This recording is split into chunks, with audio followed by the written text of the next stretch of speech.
자, 활발한 경제 활동을 하고 자녀와 부모를 부양하는 35세에서 55세. 우리 사회 허리를 이루는 이른바 끼인 세대를 지원하는 맞춤형 조례가 제정됩니다. 부산시 끼인 세대 지원 조례안을 발의한 부산광역시의회 기획재경위원회 김태효 의원 저희 스튜디오에 모셨습니다. 예, 어서 오십시오. 반갑습니다. 네, 그러니까 자, 35세에서 55세 끼인 세대. 대충 어감에서 어떤 느낌인지는 알겠는데 정확히 어떤 세대를 뜻하시는 건지 설명 좀 해주시죠. 연령대는 방금 말씀하신 게 맞고 제가 5분 발언하고 조례를 준비하면서 제 나름대로 끼인 세대에 대해서 정의를 해본 게 특징이 세 가지인데요. 네네. 이 세대는 사회적으로나 경제적으로 부지금을 구성하고 있는 중추적 역할을 하고 있다. 그렇죠. 그런데 이분을 우리가 과연 정책적으로 고려해야 될 대상으로 생각하고 있는가에서는 의문표가 들거든요. 왜냐하면 제가 시에서 관련된 자료들을 받았었는데 19세에서 35세까지는 올해만 해도 2,200억 정도가 지원이 돼요. 예. 어르신들은 2조가 넘는 돈들이 지원되고 있는데 저희들에 관련된 사업들을 찾아볼 수가 없었거든요. 예. 두 번째는 우리 세대들은 그냥 끼인 세대들은 부모를 부양하고 자녀를 양육함에도 불구하고 노후 준비도 같이 해야 되는 세대가 돼버린 거예요. 근데 지금 우리가 이분들, 그러니까 40대나 이분들을 노후 준비를 도와주지 않으면 사실 10년, 20년 뒤에는 복지비가 더 많이 나가지 않는 세대, 나갈 수 있는 세대가 되겠다 싶고 우리 후세대가 더 할지 모르겠으나 산업이 발전하면서 기술이 발전하면서 지금 우리 세대가 배웠던 능력만으로는 사실은 노동시장이 재취인입이 어려운 세대가 돼버린 거예요. 교육도 필요한 세대다. 뭐 이렇게 생각이 듭니다. 미래에 부담이 될지도 모를 그냥 뒀을 경우에 그래서 미리 지원을 해서 조정을 하자라는 의미도 있는 것 같고 조금 전에 그 스스로가 저희 세대라고 말씀하셨는데 아마 이제 끼인 세대시죠? 예, 맞습니다. 예, 의원님께서 체감하시기에 지금 시대의 그 끼인 세대는 어떤 세대로 좀 느껴지십니까? 지인들하고 만났던 자리가 있는데요. 그중에 한 분, 시작한 것도 그것 때문인데 그 말을 하더라고요. 이 부모님, 그러니까 양가 부모님들의 도움이 없이는 아기를 키울 수 없다. 지금 상황에서는. 그리고 뭐 아무리 열심히 일해도 나를 위해 쓸 수 있는 가처분 소득은 작다. 그리고 아까 말한 일자리 문제. 내가 지금 다니고 있는 일자리를 그만두면은 다른 일자리를 구할 수 있을까라는 불안감을 안고 사는 세대라 생각이 들거든요. 근데 제가 시의원이 된 지 한 1년이 조금 넘었는데 아직까지 그런 세대들의 목소리들이 시정에 반영되고 있느냐. 사실은 시정에서도 아까 말씀드린 청년층과 어르신들을 중심으로 시정을 이끌어 나가다 보니 우리 세대들의 목소리는 전달되지 않는 측면이 있어서 이번에 좀 이런 것들을 좀 개선해야겠다 싶어서 조례를 만들게 됐습니다. 사실 국민연금만 하더라도 그 개혁에 대해서 가장 관심 있는 세대도 이 세대가 아닌가라는 생각도 들고요. 그리고 가장 중추적인 역할을 하면서도 역설적이게도 이 일 아니면 다른 일에 대한 불안감이 분명히 있다는 거, 이걸 좀 들여다보자는 거죠. 끼인 세대에 주목한 배경을 지금 쭉 말씀해 주셨는데 이제 1년 되셨는데 여기에서 좀 덧대실 말씀이 있으십니까? 그러니까 정치적으로 뭔가 끼인 세대를 살펴봐야 된다. 그러니까 상대적으로 복지의 사각지대와는 기존과는 다르지 않습니까? 분명히. 어떻게 좀 우리가 받아들여야 될까요? 제가 이 조례를 만들면서 가장 많이 들었던 질문 중에 하나가 우리들은 돈을 버는데 혜택을 줘야 되느냐. 그렇죠. 라는 얘기가 있었거든요. 근데 저는 그렇게 생각하는 게 혜택을 달라고 만든 조례안이 아닙니다. 이거는. 그러니까 다만 우리가 뭐 세금도 많이 내고 있을 것이고 우리 세대가 가장. 그러니까 그러니까 정책적으로 배려의 대상자로 생각해 달라는 거거든요. 뭐 예를 들면 이런 게 있을 수가 있을 것 같아요. 한때는 노키즈존이 되게 유행해서 업장들이 되게 늘어날 때가 있었거든요. 그랬었죠. 근데 시정이 우리들 목소리를 들었다면 예스키즈존을 양성하는 사업. 근데 뭐 업장에서 예스키즈존을 한다면 시세를 감면해 줄 수도 있는 거거든요. 그런 문화를 만들 수도 있고. 그다음에 저 같은 경우에도 공연이나 예술을 되게 문화 관람을 되게 좋아하는데 애 같은 애가 할 수가 없는 거예요. 애가 시끄러우니까. 그러니까 시에서 문화회관 같은 곳에서 한 달에 한 번 정도는 우리들이 좋아하는 공연을 애가 데리고 와서 보세요. 라고 할 수 있는. 뭐 그런 것들은 사실 시정이 할 수 있는 역할이거든요. 돈이 들지도 않고. 그런 것들은 우리도 시정이 생각하는 정책적 배려 대상자로 자그마하지만 고려해달라. 뭐 이런 취지가 있습니다. 사실은 이게 세대가 변하면서 분명히 그 세대에 요구되는 어떤 혜택이라든지 또 변화상들이 반영이 돼야 되는데 지금 세대의 올곧이 그걸 받지 못하고 있다는 거죠. 그런 부분들을 좀 하나씩 잡아보자는 말씀으로 들립니다. 네, 맞습니다. 자, 그래서 이 구체적으로 끼인 세대 지원 조례안의 내용들을 좀 살펴보죠. 구체적인 어떤 것들이 있습니까?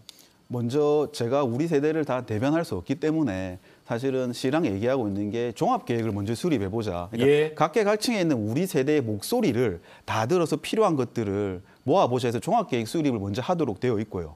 이 종합계획을 기반으로 매년 1년에 한 번씩 시행계획을 수립하도록 되어 있는데 네. 그 시행계획 안에는 뭐 고려해야 될 것들이 경력단절 여성들 을 어떻게 할 것인지 재취업이나 재창업. 지금은 청년들한테니까 취업과 창업에 초점이 맞춰져 있다고요. 재취업과 재창업을 어떻게 지원해야 되는 것인지. 그다음에 아까 말씀드린 대로 디지털 시대로 전환되는 과정 속에서 우리들 세대는 직무 역량 교육을 어떻게 할 것인지.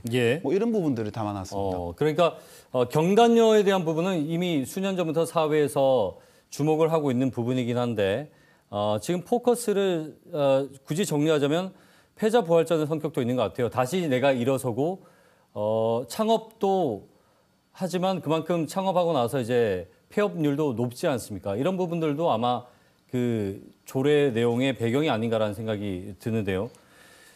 자, 지금 조례안 지원 사업들 중에 지금 전체적으로는 총론을 말씀해 주셨고 가장 필요한 지원은 어떤 부분으로 좀 보이십니까? 얘기를 들어봐야겠지만 제 개인적으로는 일자리 정책인데요. 이 일자리 정책이 청년이나 어르신들 대상하는 게 성격을 좀 달리했으면 싶은 게 제가 기획재경위원회에서 활동을 하고 있는데 우리 부산이 생산 가능 인구가 계속 감소하고 있거든요. 그러려면은 사실은 비경제활동 인구 중에 이 사람들이 경제활동 인구로 들어와야지 부산이 이게 시장 경제가 잘 돌아갈 건데 한 비경제활동 인구들을 어떻게 우리 경제활동 인구로 넣을 것인가에 대한 고민이 필요할 거고요. 두 번째는 아까 말한 대로 4차 산업혁명이 일어나서 디지털 전환 시대가 되었는데 시나 우리 일반 학교에서 하는 교육들은 전부 평일 낮 시간대에 하고 있어요. 직장인을 다니는 저희들은 듣고 싶어도 못 듣는 거거든요. 갈 수가 없는 거죠. 그러니까 뭐 주말에 한다든지 야간에 한다든지 이런 그러니까 내가 이직이나 좋은 일자리를 가기 위한 역량을 키우는 그 프로세스를 만들어내는 것들이 필요하다고 보고 있습니다. 알겠습니다. 이게 생산 가능 인구가 줄어든다는 것은 사실 부산 인구가 계속 줄어드는 것과 뭐 직접적으로 연관돼 있고 경제활동 인구도 줄어들고 비활동 경제인을 전환시키는 건 사실 고용률과도 연관돼 있는 문제인데 부산의 타 지역보다 고용률이 상대적으로 좀 낮은 부분이 있죠. 이런 부분도 아마 좀 주목을 하셨다는 생각이 드네요. 그것도 있고 부산에서 갖고 있는 통계 자료를 보면 경력 단절 여성들이 재취업을 했을 때요. 보면 대부분 요양보호사를 취직하고 있습니다. 그러니까 이것도 사실은 내가 고학력인데도 불구하고 새로운 직장을 구하기 힘드니까 진입 장벽이 너무 있다는 거죠. 그래서 저는 중년 고용 장려금, 그러니까 취업하려면은 청년들은 청년 고용 장려금을 지급하고 있거든요.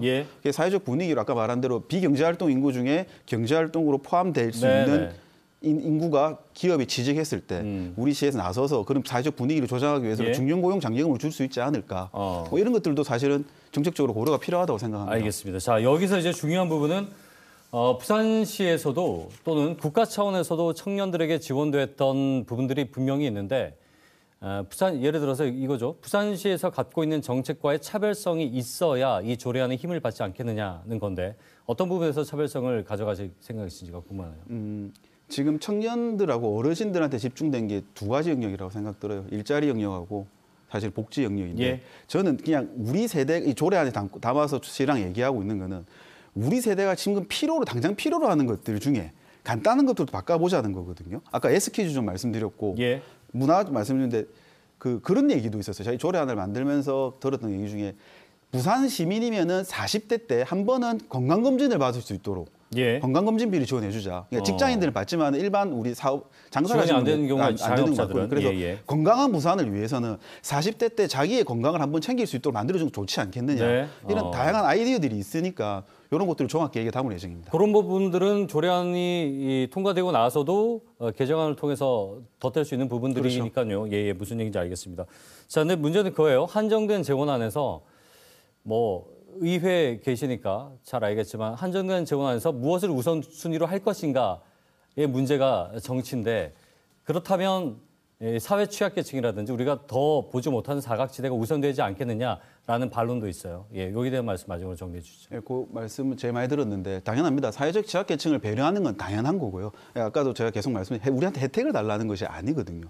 그리고 그 서울시에서 연구한 자료를 보면은 지금 우리 세대 중에 노후 설계를 가장 준비를 철저하게 해야 될 세가 40대라고 해요. 40대 초반부터 노후 설계가 들어가야 되는데 역설적으로 우리는 부모님 부양해야 되고 자녀 양육비 써야 되고 그래서 금융 부채가 가장 많은 세대거든요. 그럼 노후 설계를 아무도 못 들어가고 있어요. 그럼 이게 우리가 60대가 되었을 때 노후 준비가 안 되었을 때 사실 사회적으로 부담해야 될 비용이 더 크다고 생각하거든요. 그런 영역들도 이제 논의가 필요하지 않을까 생각합니다. 40, 50대가 상대적으로 임금이 높은 시절이라고 하지만 실제 쓸 수 있는 가처분 소득에 대한 생각, 이 부분은 좀 우리 사회가 따뜻하게 봐볼 부분인 것 같기도 하네요. 맞습니다. 말씀 몇 개 듣겠습니다. 고맙습니다. 부산시의회 김태효 의원과 함께 얘기 나눠봤습니다.